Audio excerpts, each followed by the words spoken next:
out our goal of traveling the country, Mike and I bought a 22-foot 1979 Class A Allegro.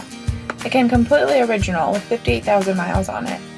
Mike lived in it for a few months before we left, and his family helped out with a lot of the renovations. We found new tires and transformed the inside into a modern house on wheels. We also got a 12-foot enclosed trailer to haul our motorcycles. Neither of us had ever owned an RV, so we learned everything we could on our test runs before we left. We both quit our jobs and sold almost everything we owned before Mike drove down from Ohio to pick me up in Tennessee. We said goodbye to our families and friends and headed south. Staying in truck stops and parking lots along the way, our first major stop was Floribama. After our first few days of traveling, it was nice just to relax on the beach. We took a nap on the roof of the RV and jumped into the ocean from the Tarzan boat. We kept heading south and finally made it to Key West, Florida. We had a planned 1-month vacation at Leo's Campground, the southernmost campground in the U.S.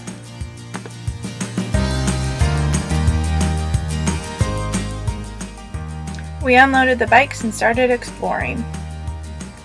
We spent a lot of time at Smathers Beach.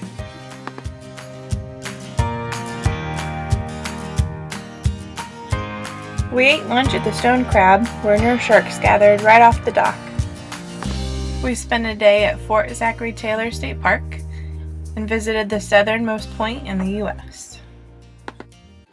One of the good things about taking an extended vacation was the extra time we had to make some friends. The owner of the campground invited us on his boat for a few day cruises.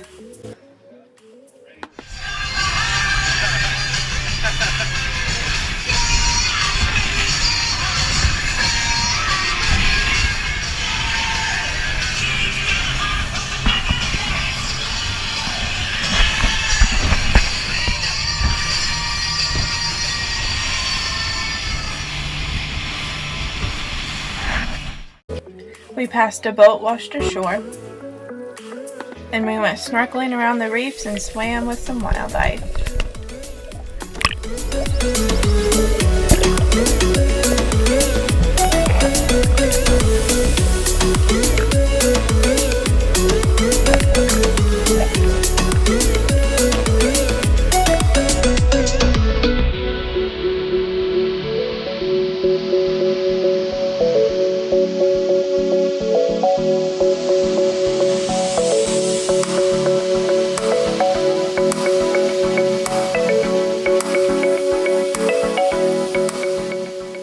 One of the workers at the campground also invited us out on his boat and took us through the mangroves and out to the ocean.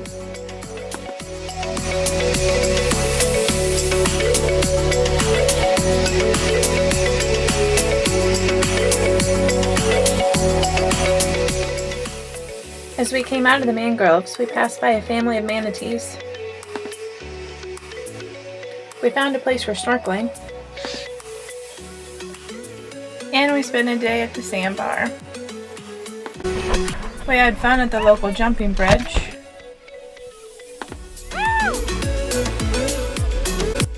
And we spent our nights at the local hurricane hole.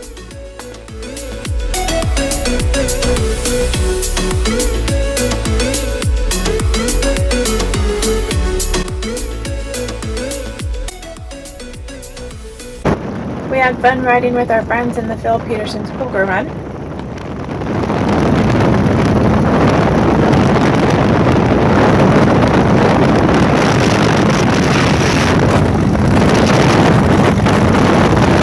The morning of the ride, my bike started having issues with the spark plugs, so I rode on the back of Mike's as the designated photographer. The ride ended at the Conch Republic and eventually led everyone to Duval Street. Our time in Key West was almost over and we were getting ready to leave, but Hurricane Matthew was heading towards Miami and the east coast of Florida. We stayed in Key West for a few more days until the storm passed.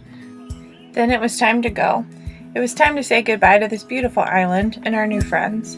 I had picked up my first traveling physical therapy assignment in Lake Havasu City, Arizona, so we said goodbye to the ocean and started our big adventure west.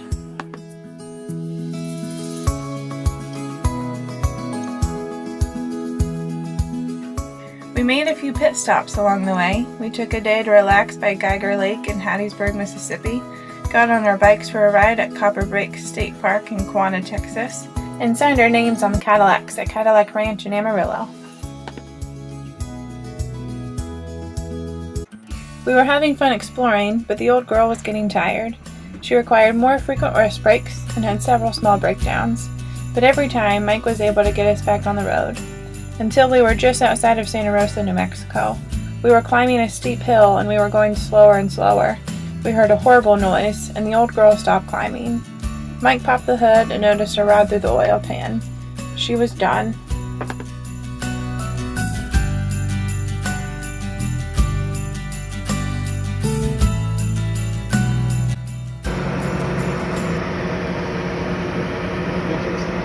Yeah. Goodbye, RV.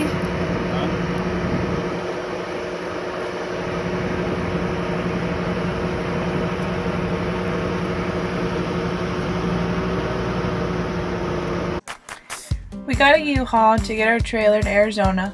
Once we got to the new campground, we decided to get a truck camper and have it delivered to our new campground, Havasu Falls.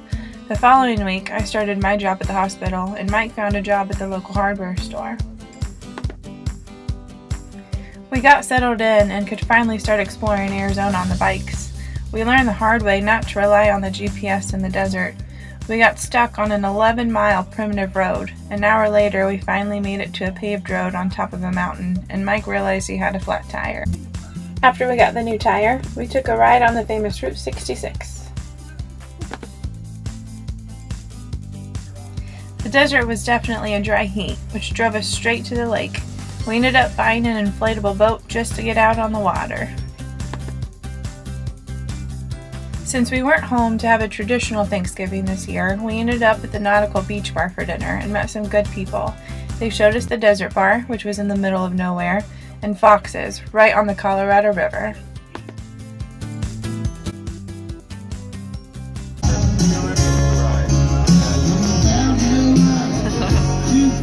Well, I mean, it has bigger parts to it. I don't think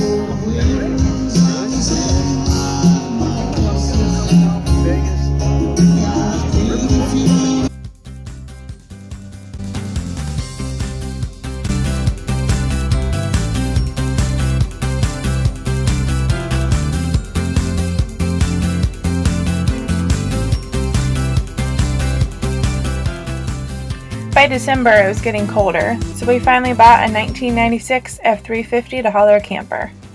Now that we had a truck, we could finally go for a ride in the desert and get to places we couldn't get to before.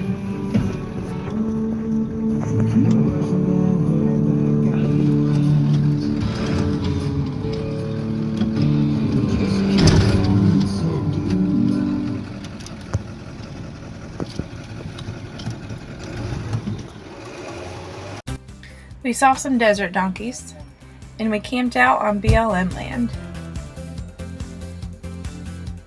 We were also able to take a midnight ride through the desert. We were also finally able to get out of town. We stayed in the Circus parking lot after going to a George Strait concert in Vegas, drove through the Red Rock Canyon, and stopped by the Hoover Dam. Christmas was coming, and it was so awesome to still be able to take the boat out with friends. Being from Ohio, we were used to very cold weather by now.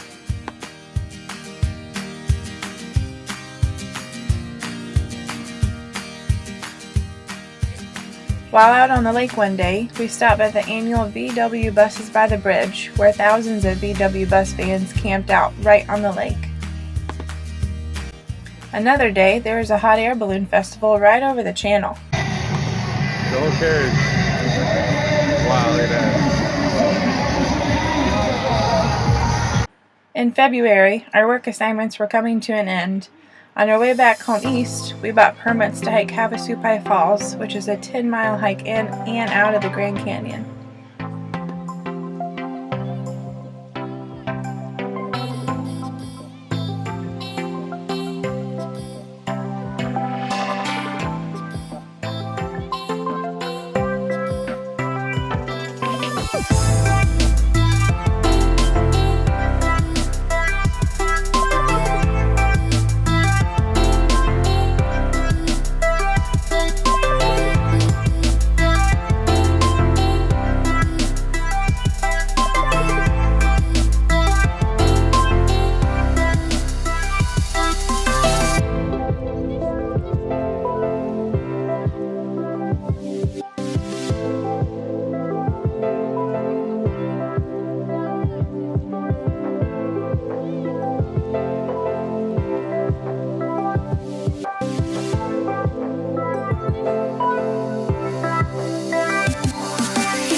Hiking a few days through the Grand Canyon was definitely a blast, but we were ready to go home for a bit. We took some time to see our friends and family in Tennessee and Ohio.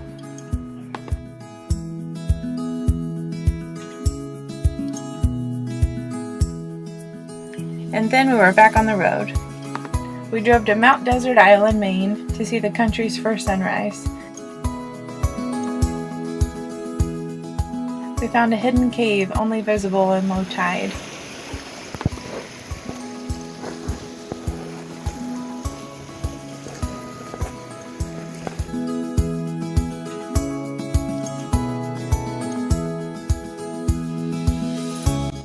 While we were out exploring, our camper got the attention of a trooper.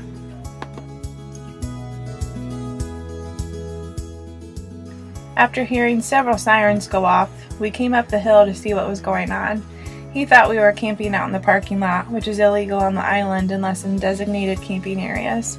But after we explained that we were just passing through, he was really nice and welcomed us to the area. Just a few hours later, we got caught in one of the biggest snowstorms of the East Coast in 2017. But we were still determined to finish exploring, so Mike got us to the lighthouse on the other side of the island as planned.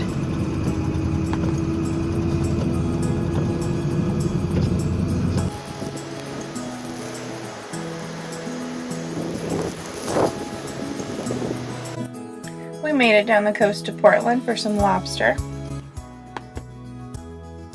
And we eventually made it to Massachusetts to fill Mike's goal of going to Boston for St. Patty's Day. You can't make this shit up. And we got to see one of his favorite Irish bands, Dropkick Murphys. We drove back across the country to Arizona to start another work assignment.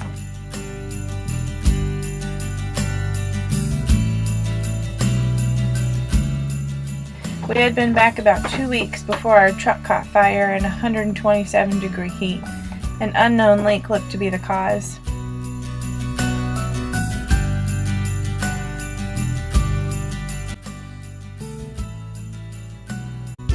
So about a month later, we replaced it with a 2009 F-250. After that stressful situation, we needed to have some fun. So we upgraded our inflatable boat to a 1977 Blazer XL mini boat.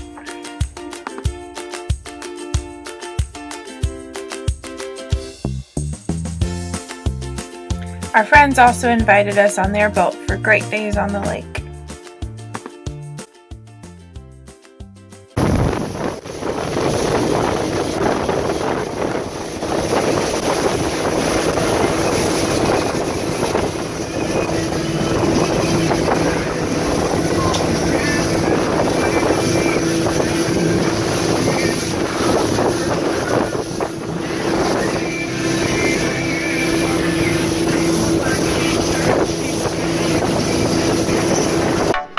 Jumping off cliffs around the lake became a hobby.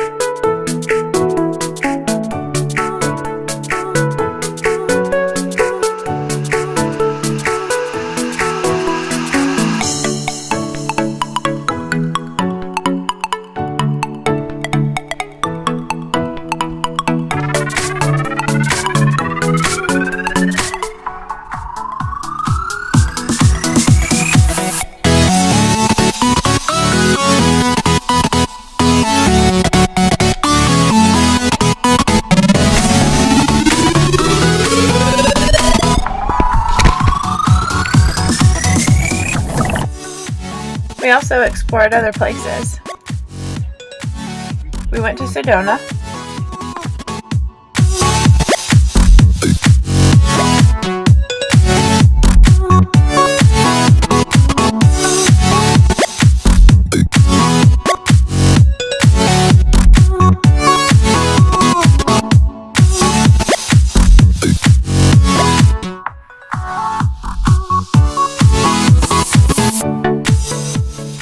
and we got to hang out with some friends at the Pacific Palisades in Santa Monica in LA. We walked the Strip in Vegas.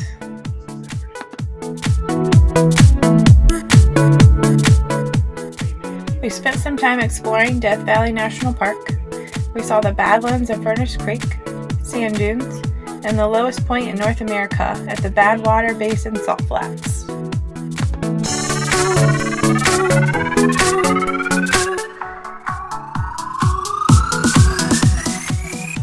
We drove 5 hours north to Utah. Because we were waiting on our truck airbags and camper brackets, we decided to take our new pop-up tent and camp at Zion National Park.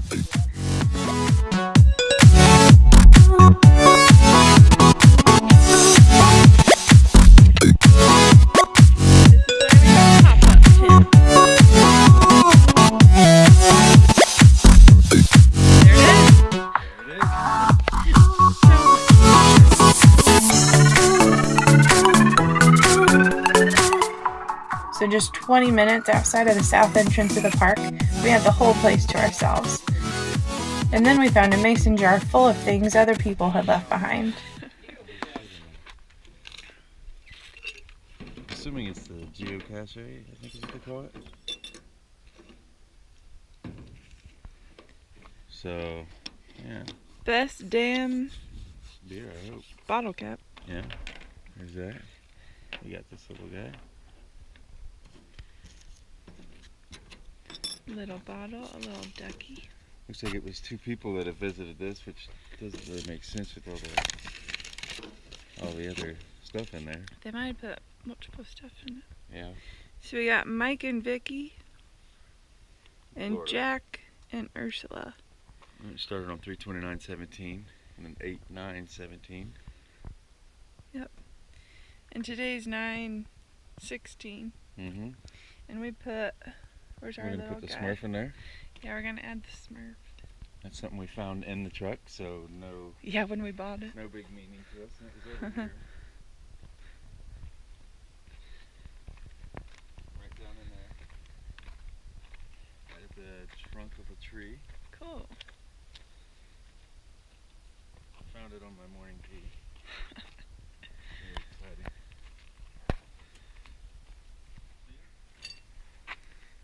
And then we put it back for other people to find. Yep. There he goes. Next time you'll ever see him. Whoop. You just need to sign this, date it. Put our blog name on there. Yeah. I found a great hike that led to an overlook not too far from the entrance. Mike unfortunately sprained his ankle walking down one of the steep trails.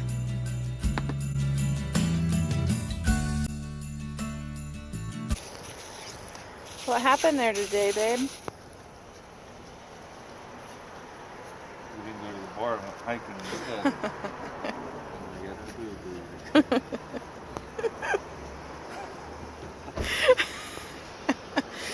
Dang it. We made it back to Havasu, but we were getting ready to move to our next work assignment in California. We needed a bigger trailer to be able to take our boat, so we found a 26-foot enclosed pace trailer. We were coming up on 1 year since we left home to travel full-time. We left with no expectations, just the desire to see what this world had to offer. Through all of our adventures, and even the challenges, traveling full-time has offered us a lot of opportunities we wouldn't have had otherwise. And the people we met along the way made our adventures that much more meaningful. We're looking forward to our second year as we continue to travel the country, save for a sailboat, and learn how to sail.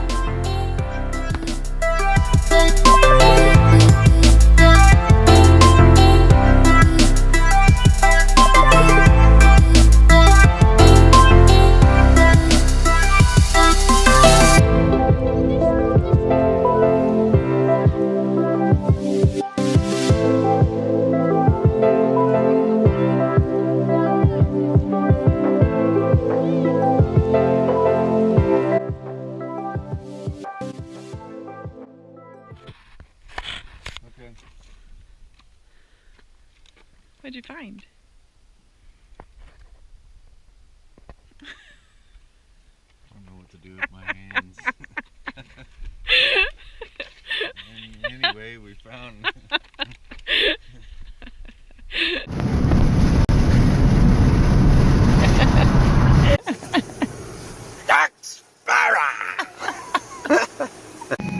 You'll have to live vicariously through beer drinking ordinary guy like me. I'm living the life Jimmy Buffett wrote.